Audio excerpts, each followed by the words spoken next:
మద్రాసులో పక్కపక్క ఇళ్లల్లో ఉండేవాళ్ళు గోపి, ఉష. ఉషది కాస్త కలిగిన కుటుంబం. చిన్నప్పటి నుండి కలిసి చదివారు.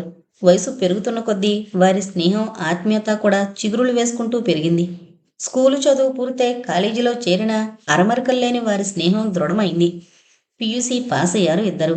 ఆర్థిక పరిస్థితుల వల్ల గోపి చదువు ముందుకి సాగలేదు. ఉష డిగ్రీలో చేరడానికి కావలసిన ఏర్పాట్లు జరిగాయి. అది తెలిసి గోపి ఉషను అభినందించి తాను చదువు మానేస్తున్నట్లు చెప్పాడు. ఉష ఎంతగానో బాధపడింది. తను కూడా చదవనని చెప్పింది. ఉష, నాకు గిండి ఇంజనీరింగ్ కాలేజీలో సీట్ వచ్చింది. కానీ మా ఆర్థిక పరిస్థితులేం బాగాలేవు. ఈ పరిస్థితుల్లో నా చదువు కొనసాగడం కష్టం. నా చిన్నతనంలోనే తండ్రి పోయాడు. ఉన్న 2 ఎకరాలు అమ్మి అమ్మ నన్ను చదివించింది. ఇంకా చదివించడానికి ఏం మిగలలేదు. ప్రస్తుతం ఉన్న ఇల్లు శిథిలావస్థలో ఉంది. పెళ్లి కావలసిన అక్కుంది. ఎదిగిన ఆడపిల్ల మధ్యతరగతి కుటుంబాల్లో తల్లిదండ్రులకు గుండెల మీద కుంపటి. దానిక సరిగ్గా చదువు లేదు. దాని పెళ్లి బాధ్యత నాది. ఈ పరిస్థితుల్లో నేను చదవలేను.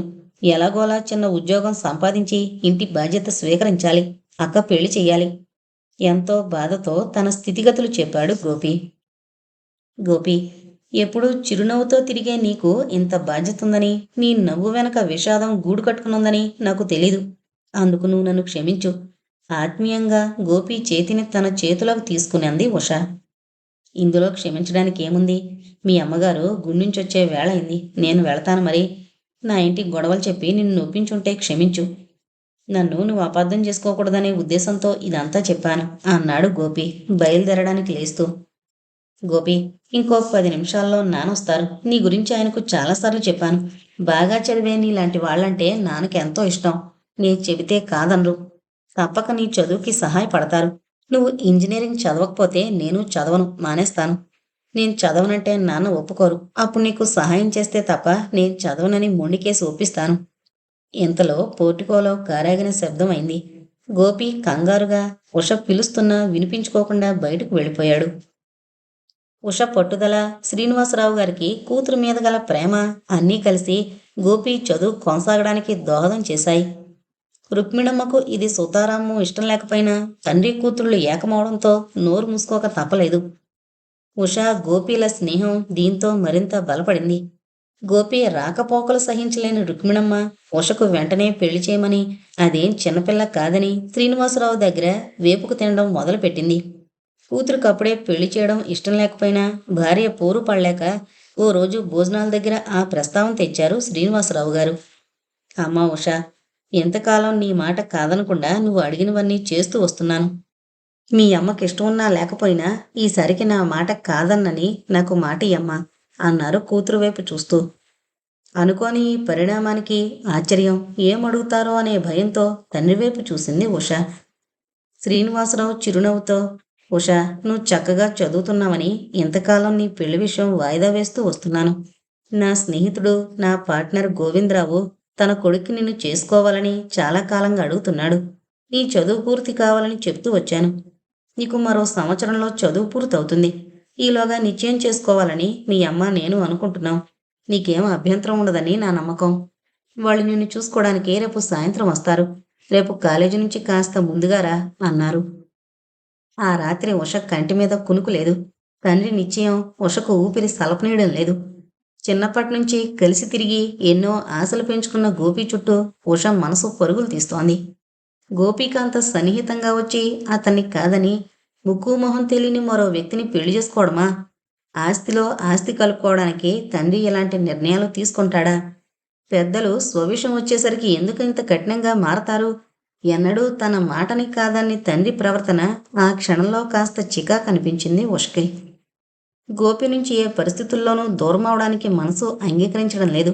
పోనీ ఆ విషయం తండ్రికి చెబితే పరిస్థితులు ఎలా మారతాయో? అసలు గోపికి తన మీద ఆత్మీయత తప్ప పెళ్లి చేసుకునే ఉద్దేశం లేదేమో? రకరకాల ఆలోచనల వలయాల్లో చిక్కుకున్న ఉషకు ఆ రాత్రి ఎప్పుడు తెల్లవారుతుందో తెలియలేదు. మర్నాడు ఏం తినకుండానే కాలేజీకి వెళ్ళింది. మధ్యాహ్నం ఎంతో బలవంతం మీద కాస్త అన్నం తిని మళ్ళీ కాలేజీకి వెళ్ళింది. సాయంత్రం స్నేహితురాల్ని చూసొస్తానని బీచ్లో గోపిని కలిసి తన పరిస్థితి చెప్పాలని నిర్ణయించుకుని మెరీనాకు వెళ్ళింది. గోపిని చూడగానే ప్రాణం లేచొచ్చింది. ఎంతో మాట్లాడాలి అనుకున్న ఉష ఏం మాట్లాడలేకపోయింది. నన్ను బీచ్కి రమ్మని ఇలా మోగనోము పడితే అలాగా? అంత అర్జెంటుగా ఎందుకు రమ్మన్నావు అన్నాడు గోపి. ఉష ఇంకా మౌనంగానే ఉండడం చూసి ఇసుకలో గీతలు గీస్తున్న ఉష చేతిని లాలనగా తన చేతిలోకి తీసుకుని, ఏముండోయ్ ఉషాదేవి గారు, మీ మౌనంతో గాలి కూడా స్తంభించిపోయినట్లుంది. ఈ కోపమంతా ఎవరి మీదో? రేపు నన్ను చూడ్డానికి పెళ్లివారు వస్తున్నారట. ఉష పెదిమలు కదిలి శబ్దం బయటకొచ్చింది. ఇంకేం, గుడ్ లక్. ఎగిరి గంతేసి చేసుకోవాల్సింది పోయి అలా నీరు కారిపోతావేంటి? మీ వాళ్ళు చూశారంటే మంచి ఆస్తిపరుడే అయి ఉంటాడు. ఇంతకీ ఎవరా అదృష్టవంతుడు? ఉష మొహంలోకి చూస్తూ అన్నాడు గోపి. గోపి మాటలకు పుండు మీద కారం జల్లినట్టు మండిపడింది. అవును, నా సమస్య నీకు వేళాకోళంగానే ఉంటుంది అంది. కళ్ళల్లో నీళ్లు తిరిగాయి. ఏడుస్తున్నావా? నువ్వైనా సుఖపడతావని అనుకుంటే, అలా అని కోరుకుంటే ఇలా కంటతడి పెడతావా? నిన్ను నొప్పిస్తే క్షమించు. అతను నీకిష్టం లేదా అన్నాడు గోపి. ఉష ఉక్రోషంగా, అతన్ని చేసుకోవడం నాకు ఇష్టం లేదు. అసలు నువ్వు నన్ను అర్థం చేసుకోలేకపోతున్నావు. నేను నువ్వు లేని జీవితాన్ని ఊహించుకోలేకపోతున్నాను. నన్ను కనీ పెంచిన పెద్దవాళ్లకు నా నిర్ణయం నచ్చదు. నాకు వాళ్ళు తెచ్చే సంబంధాలు నచ్చవు. ఆలోచిస్తుంటే మనసు వికలమవుతోంది. నీకు పరిహాసంగా ఉంది. హాయిగా నేను చచ్చిపోతే ఏ సమస్య ఉండదు. నీకెన్నోసార్లు చెప్పాను అలా అనద్దని. నువ్వు లేకపోతే నేను ఎవరి కోసం బ్రతకాలి? ఈరోజు నువ్వు పెళ్లి ప్రస్తావన తెచ్చావు కాబట్టి చెబుతున్నాను. మన కులాలు వేరు కావచ్చు, మనసులకు కులాలు గోత్రాలు అడ్డురావు. నీ అంగీకారంతో నిన్ను నా దాన్ని చేసుకోవడానికి సిద్ధంగా ఉన్నాను. ఎంతకాలం అందని ద్రాక్ష పళ్లకు అరులు చాచినట్లవుతుందని భయపడ్డాను. ప్రస్తుతం మన చుట్టూ ఉన్న ప్రపంచం వేరు, మనిద్దరి ప్రపంచం వేరు. మన మధ్య కులం ఒక భయంకర శాపంగా పరిణమించింది. నిన్ను పెళ్లి చేసుకుంటే వృద్ధాప్యంలో నా తల్లికి మనక్షోభ, కులాంతర వివాహం చేసుకున్నాడనే ముద్రతో నాకకు పెళ్లి కాకపోవచ్చు. ఈ విషయం మీ వాళ్ళకు తెలిస్తే మన మనుగడకే ముప్పు రావచ్చు. మీ మీద ఆధారపడి చదువుతున్న నేను మీ ఇంటికే ఎసరు పెట్టినట్లు భావిస్తారు తప్ప మన లేత మనసులు, ఆశలు, పెంచుకున్న కోరికలు, ఊహించుకున్న బంగారు భవిష్యత్తు వారికి కనిపించవు. వారికి కనిపించేది వారి హోదా, సంఘంలో పరువు ప్రతిష్టలు. ఇన్ని అవాంతరాలు, ఇనుప గోడలు దాటి మనం నెగ్గుకు రాగలమా అనే భయం నన్ను పీడిస్తోంది. నిన్ను మనస్ఫూర్తిగా ప్రేమించిన వ్యక్తిగా నిన్ను కోరుకునేది ఒకటే, నువ్వు సుఖంగా సంతోషంగా ఉండాలని. నీ జీవితంలో ఆనందపు సెలయేరు నిరంతరం పారాలని. అందుకే మీ వాళ్ళ కోరిక తీర్చి సుఖపడు, నన్ను పూర్తిగా మర్చిపో. నుదుటి మీద పడ్డ జుత్తు పైకి తోసుకుంటూ కొంత బాధతో కూడిన స్వరంతో తన మనసులోని భావాలను బయటపెట్టాడు. గోపి మనసు కడిగిన అద్దంలా ఉష ముందుంది. ఆలోచనలతో ఉక్కిరిబిక్కిరవుతోంది. ఉష మౌనం గోపిని కంగారు పెట్టింది. ఏంటి ఉష, నేను పొరపాటుగా మాట్లాడానా? నీ మనసుకు కష్టం కలిగించానా అన్నాడు. ఆ క్షణంలో ఉష కళ్ళల్లో ఉషస్సే వెలిసింది. నువ్వెంత మంచివాడి గోపి. మన వివాహానికి మనం అన్ని విధాలా ప్రయత్నిద్దాం. అలా జరగని పక్షంలో నేను జీవితాంతం పెళ్లి చేసుకోను. వచ్చి చాలాసేపు అయింది. అమ్మాయి ఎదురు చూస్తుంటుంది, వెళదాం పద అంటూ లేచి నిలబడింది. ఇద్దరి చేతులు కలిశాయి. కలిసిన ఆ చేతులు విడిపోకూడదన్నట్టు దృఢంగా బిగుసుకున్నాయి. ఇంతకీ వాళ్ళొస్తే ఏం చేయను అంది ఉష ఆలోచిస్తూ. వచ్చి చూసినంత మాత్రాన పెళ్ళైపోదు. నిన్నడితే నచ్చలేదని చెప్పు అన్నాడు ధైర్యం చెబుతున్నట్టు గోపి. ఉష మనసు రేపటి సమస్య పరిష్కారానికి గట్టిపరుచుకుంటూ ఇంటివైపు నడక సాగించింది.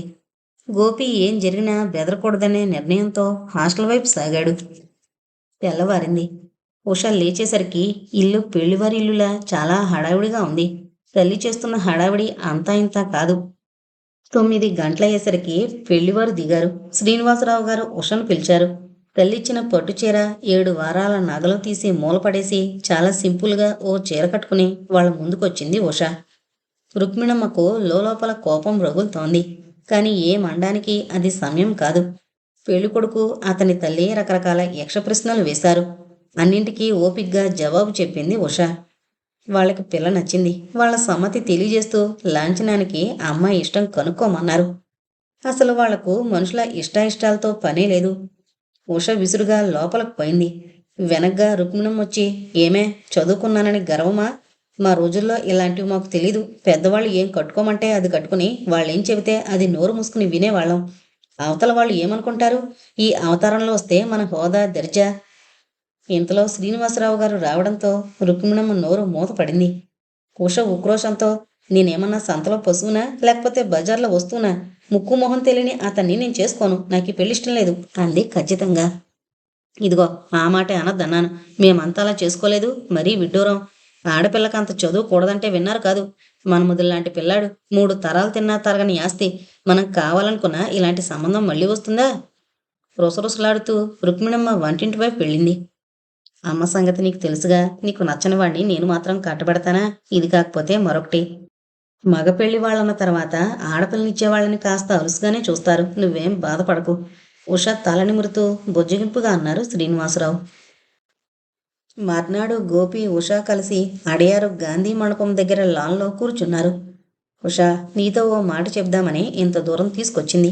ఈ ప్రశాంత వాతావరణం సిటీలో మనకి ఇంకెక్కడా కనిపించదు. ఆర్థికంగా ఏం లేని నన్ను భర్తగా ప్రేమిస్తూ కష్టసుఖాల్లో పౌలు పంచుకుంటూ జీవించగలననే నమ్మకం ఉంటేనే నన్ను చేసుకో. మొహమాటానికి, క్షణికమైన ఉద్వేగంతో అంగీకరించకు. ఇప్పటికీ మించిపోయింది లేదు. నీ సుఖం కోసం నా ప్రాణాలను ఇమ్మన్నా ఇస్తాను. నువ్వు మనస్ఫూర్తిగా నన్ను నన్నుగా ప్రేమించు.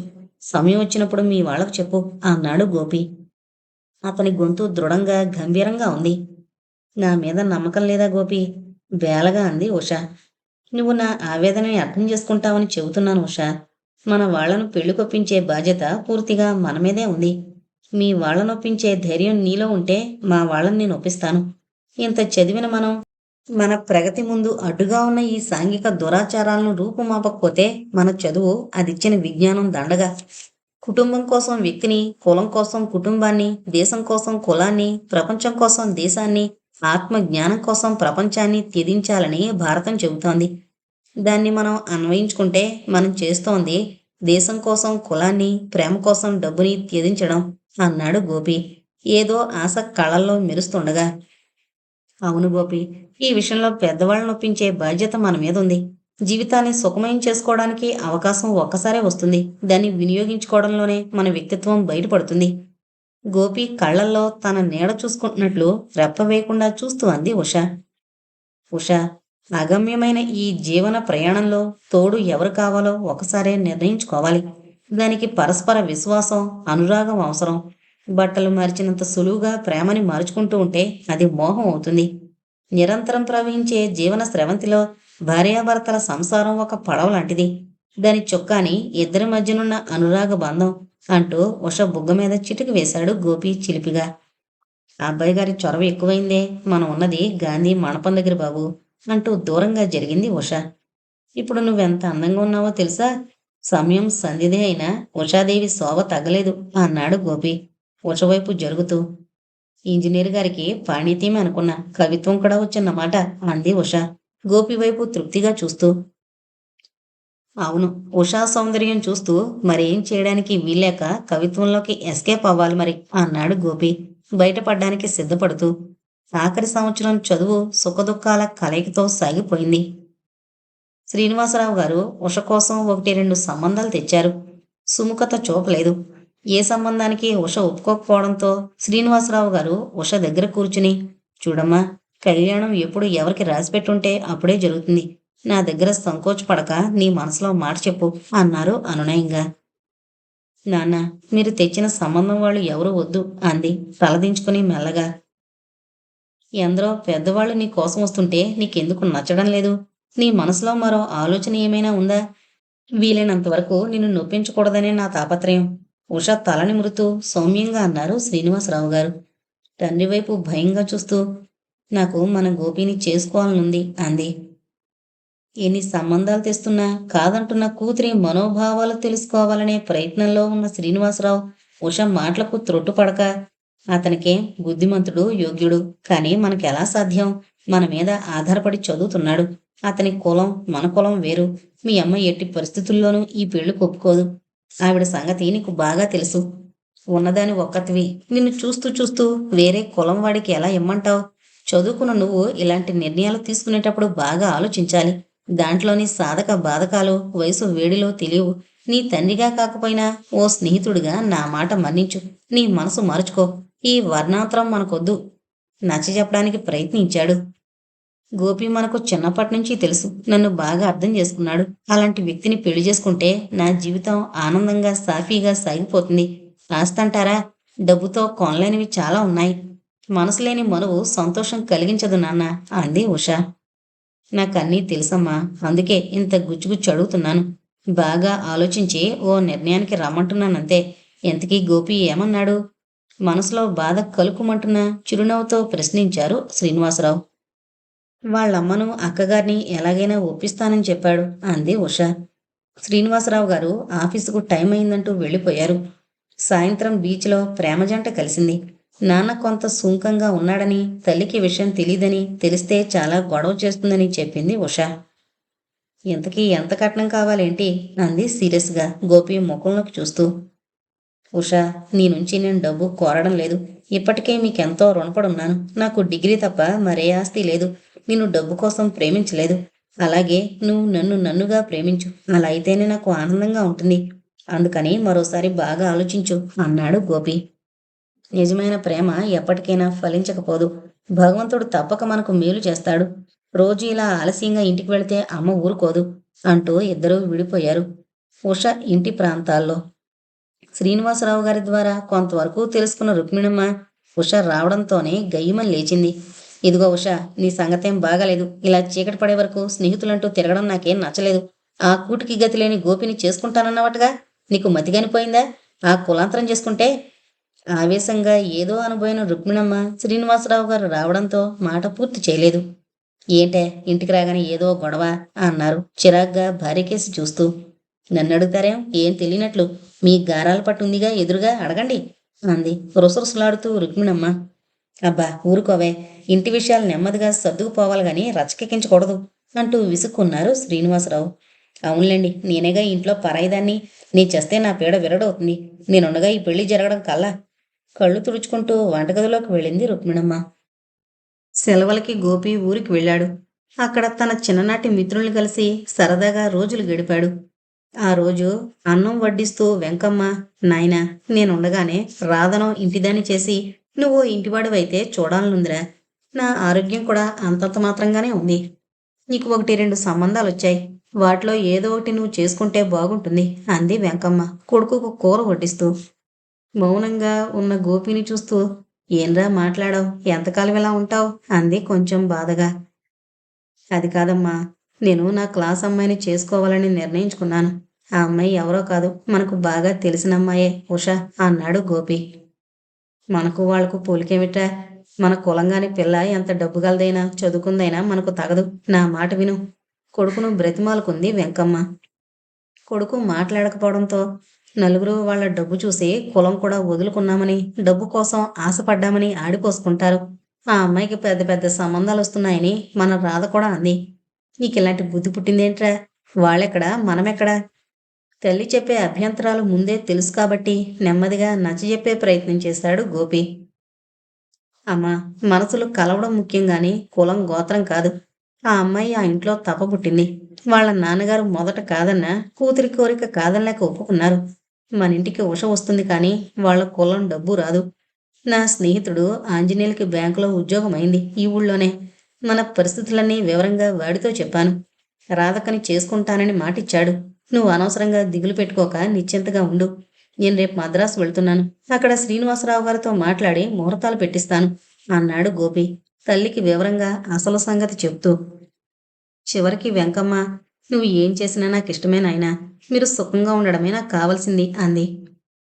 మర్నాడు గోపి మద్రాసు చేరేసరికి ఇది వరకు ఎప్పుడో ఏడాది క్రితం అమెరికాలో ఎంఎస్ చేయడానికి పెట్టిన అప్లికేషన్కి ఎన్నాళ్లకు రమ్మని కబురొచ్చింది. గోపి సంతోషానికి పట్టపగ్గాలు లేవు. ఈ విషయం ఇంటికి తెలియపరుస్తూ టెలిగ్రామ్ ఇచ్చాడు. ఉష తన జీవితంలో ప్రవేశానికి ముందే అదృష్టం ఇలా ఉంటే భార్య అయిన తర్వాత ఇంకెలా ఉంటుందో అన్న ఆలోచన గోపిని కొండెక్కించింది. తన అమెరికా ప్రయాణం గురించి, తమ వివాహానికి తల్లి అంగీకరించినట్లు చెప్పడానికి ఉషింటికి బయలుదేరాడు గోపి.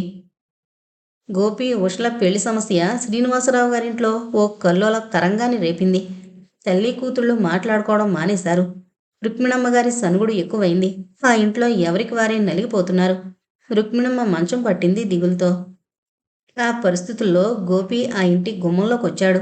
ఉష సంతోషంతో లోపలికి ఆహ్వానించింది. గోపి చెప్పిన శుభవార్త విని ఆనందంతో ఎగిరి గంతేసినంత పనిచేసింది. గోపి చేతిలోని కవరు లాక్కొని తండ్రి దగ్గరకు పరుగుపెట్టింది. గదిలో నుండి తండ్రి గొంతు వినిపిస్తోంది. ఉష గుమ్మంలోనే నిలబడిపోయింది. మీ పంతాలతో తల్లి కూతుళ్ళు ఎన్నాళ్ళు పస్తులుంటారు? అది చిన్నపిల్ల, నీకేం రోగం వచ్చింది?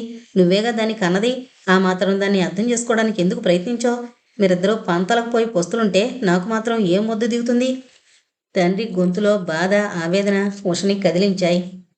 తల్లిని అన్నం తినమని బ్రతిమలాడింది. లాభం లేదని తెలిసి, నాన్న, గోపి వచ్చాడు.